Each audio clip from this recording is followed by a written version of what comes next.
So there are four mid-level principles that Beecham and Childress defend: the principle of autonomy, non-maleficence, beneficence, and justice.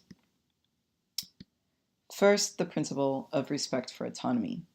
Basically, this principle argues that autonomous persons should be allowed to exercise their capacity for self-determination.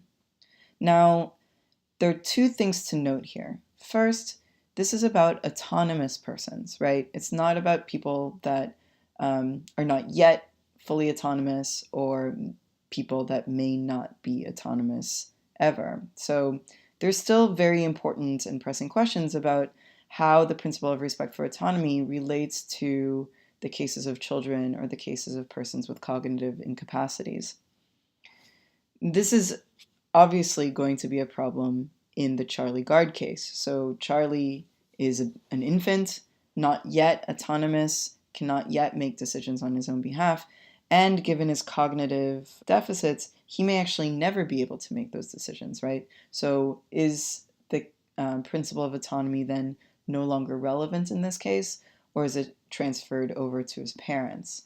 So that's an important question that the principle of autonomy, or at least the way the main tenet of the principle for respect for autonomy, isn't going to resolve.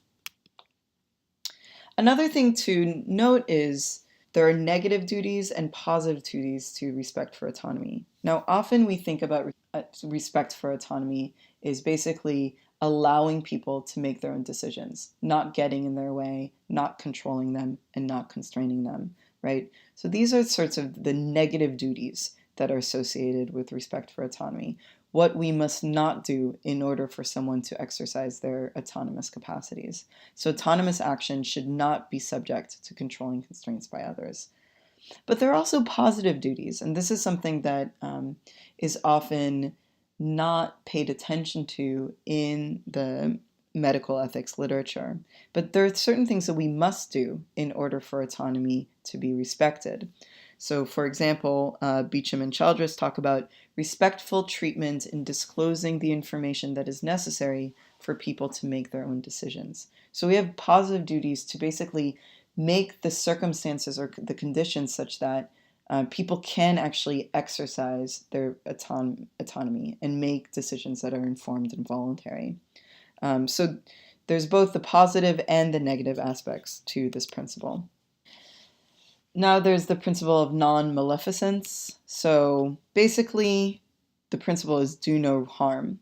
Of course, research and medical care involve a lot of harm and a lot of risk, right? So one way to specify that, because some harm and risk may actually be unavoidable, is avoid doing anything that is unnecessarily or unjustifiably harmful, right? So violations of this principle include intentional injury, negligence, or even recklessness. So subjecting people to unnecessary risk, even if you end up not actually subjecting them to any added harm. So an important question in the Charlie Gard case is, well, what sorts of risks, harms are necessary or justifiable? Now, the clinicians in the court have a very different view of what sorts of risks are necessary or justifiable than the parents. So there's going to be disagreements between different stakeholders about what sorts of harms or risks are necessary or justifiable. All right, then there's also the principle of beneficence. So here, the principle basically is do as much good as you can, or to specify it a little bit, whenever feasible, advance the welfare of others and prevent or remove harm to them. So one possible violation of this principle is a failure to provide care or a failure to provide aid. But another possible violation is to extend treatment that is futile and only extends suffering, right? There's the principle of justice. So according to this principle, most generally, the idea is to each according to her due, or equals should be treated equally. So violations of this principle are unfair distributions of scarce resources, punishing the innocent, but also arbitrary or biased treatment of a certain population. Now, what fair distribution actually turns out to be is a contested philosophical question, and one that is hotly debated and we'll get to in week 6 of the course. Whatever your view of the concept of fairness is, it's going to bear on the specifics of a given case. One way you could think about the Charlie Gard case going one way or the other is what kind of conception you have in terms of whether and how the parents are allowed to use the resources that they got donated to them. So that's one question. But another question actually that I think is a really interesting question that comes out of this principle of justice is, what happens if British law allows for Charlie Gard's parents to transfer him against medical advice? How does that change the nature of parental decision making in the UK? All right, so those are the 4 principles. Now, one thing to make very clear that their view is pluralistic. Each of these moral principles is important and has bindingness in a specific case. And it's not the case that one moral principle is always going to have priority over all the rest. So you basically do have this sort of competing plurality of principles that clinicians and researchers should always think potentially bear on a given case. So given that, there's 2 questions that we should ask. First, what sort of moral force do these principles have on our actions? And second, how do we use these principles actually to figure out what to do if it's not this sort of input-output deductive reasoning sort of thing? Okay, so those are the 2 questions, and that's the main discussion for the rest of the lecture. Okay, so the first question, what sort of moral force do these principles have on our action? You could think of 3 different ways that principles can have moral force on us. The first is they can basically be rules of thumb. In this way, they're not actually binding. So a case that John Ayres brings up, which I think is useful, is so a rule of thumb when it comes to tennis is you should hit to your opponent's backhand.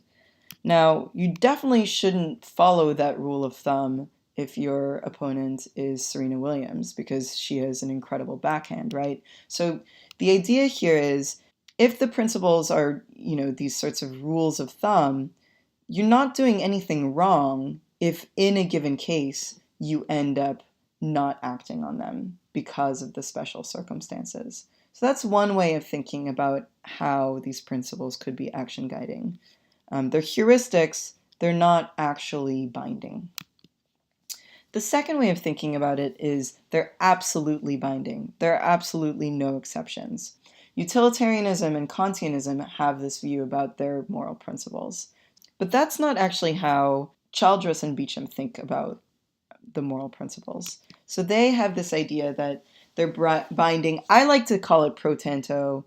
They go between pro tanto and prima facie. Pro tanto means as far as something may go. A principle is binding as far as it may go, but it can, in a given case, be outweighed by a competing principle. Let's think about the case of Charlie Gard. So let's imagine that in general, we want to allow parents to have some sort of authority about medical decision making when it comes to their infants. And we think that that can actually be cashed out when we're thinking about the principle of autonomy. So one way of thinking about respect for persons who don't yet have autonomous decision capacities is you respect the authority of their representatives or their guardians who are making decisions on their behalf. This is an important sort of way of translating respect for autonomy into realms of the realm of people with marginal agency. And it's sort of an important safeguard against paternalism, which is really one of the ways that respect for autonomy came up as an important value in medical ethics. So let's say that that's the case. So pro tanto, it's always the case that we should respect the decisional authority of the representatives or guardians of people with marginal agency. Now, that is binding as far as it may go, but it can be outweighed or overridden by a competing principle. In this case, perhaps it can be outweighed by the principle of non-maleficence, do no harm. One could argue that Charlie Gard stands to incur only harm by this decision and doesn't stand to incur any benefit given the futility and the hopelessness of the experimental treatment. All right, so that's sort of one way of thinking about how the principles work. And Beecham and Childress think that the principles are binding in this third sort of way, in this prima facie pro tanto way.